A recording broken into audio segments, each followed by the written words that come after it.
Smart phone ఒక్కరోజు చేతిలో లేకపోతే మన డైలీ లైఫ్ ఒక్కసారిగా దాదాపు ఆగిపోయినట్టే అనిపిస్తుంది. చాలా మందికి స్మార్ట్ ఫోన్లపై వేళ్లు కదులుతుంటేనే బుర్ర పనిచేస్తుంది.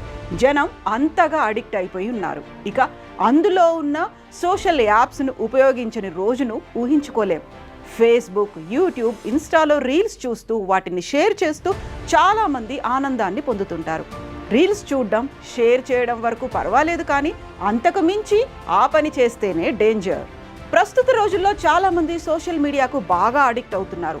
ఇంట్లో, ఆఫీసులో, ప్రయాణంలో, చివరకు అన్నం తింటూ కూడా సోషల్ మీడియాలో ఉండేందుకు ఎక్కువగా ఇష్టపడుతున్నారు. ఈ మధ్య కాలంలో యూట్యూబ్, ఫేస్బుక్, ఇన్స్టాలో ఈజీ మనీ ఇన్వెస్ట్మెంట్ యాడ్స్ ఎక్కువగా వస్తున్నాయి. వీటిల్లో పెట్టుబడి పెడితే ఈజీగా మనీ సంపాదించుకోవచ్చని యూజర్లకు గాలం వేస్తుంటారు. చెమట చుక్క చిందించకుండా ఈజీగా డబ్బులు సంపాదించేయొచ్చని ఆ యాడ్ ఓపెన్ చేశారో అంతే సంగతి.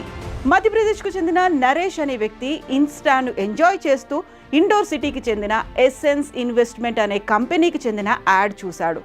తక్కువ టైంలో ఎక్కువ డబ్బు వస్తుందని వారు ఆశ చూపడంతో నరేష్ వారిని సంప్రదించాడు. తమ వద్ద ఇన్వెస్ట్ చేస్తే తక్కువ కమిషన్ తీసుకొని ఎక్కువ లాభాలు ఇస్తామని ఆ కంపెనీ వాళ్ళు నమ్మించారు. కంపెనీ వెబ్సైట్లో address, mail ID, SEBI registration number కూడా ఉండడంతో నరేష్ వాళ్ళని నమ్మాడు.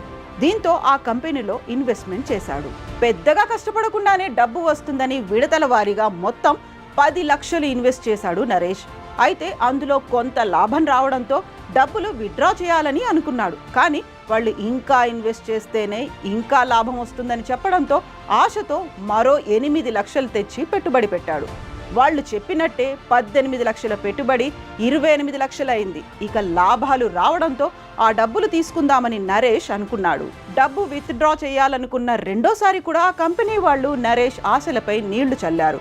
డబ్బులు విత్డ్రా చేయాలంటే 3 లక్షల పన్ను చెల్లించాల్సిందే అన్నారు. ఇంకేముంది, అది నమ్మిన నరేష్ నెట్ బ్యాంకింగ్ ద్వారా వారికి 3 లక్షలు చెల్లించాడు.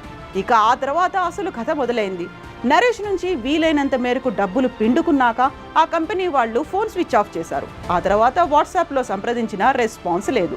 దీంతో మోసపోయానని గ్రహించిన నరేష్ సైబర్ క్రైమ్ పోలీసులకు ఫిర్యాదు చేశాడు. అలా ఒక స్టాక్ మార్కెట్ ప్రకటన చూసి నరేష్ 21 లక్షలు కోల్పోయాడు. So friends, Insta, YouTube, Facebook లాంటి వాటిలో రీల్స్ చూసి ఎంజాయ్ చేయండి. నచ్చితే లైక్ చేయండి, షేర్ చేసుకోండి, కానీ అందులో వచ్చే యాడ్స్ టచ్ చేయొద్దని సైబర్ క్రైమ్ పోలీసులు హెచ్చరిస్తున్నారు.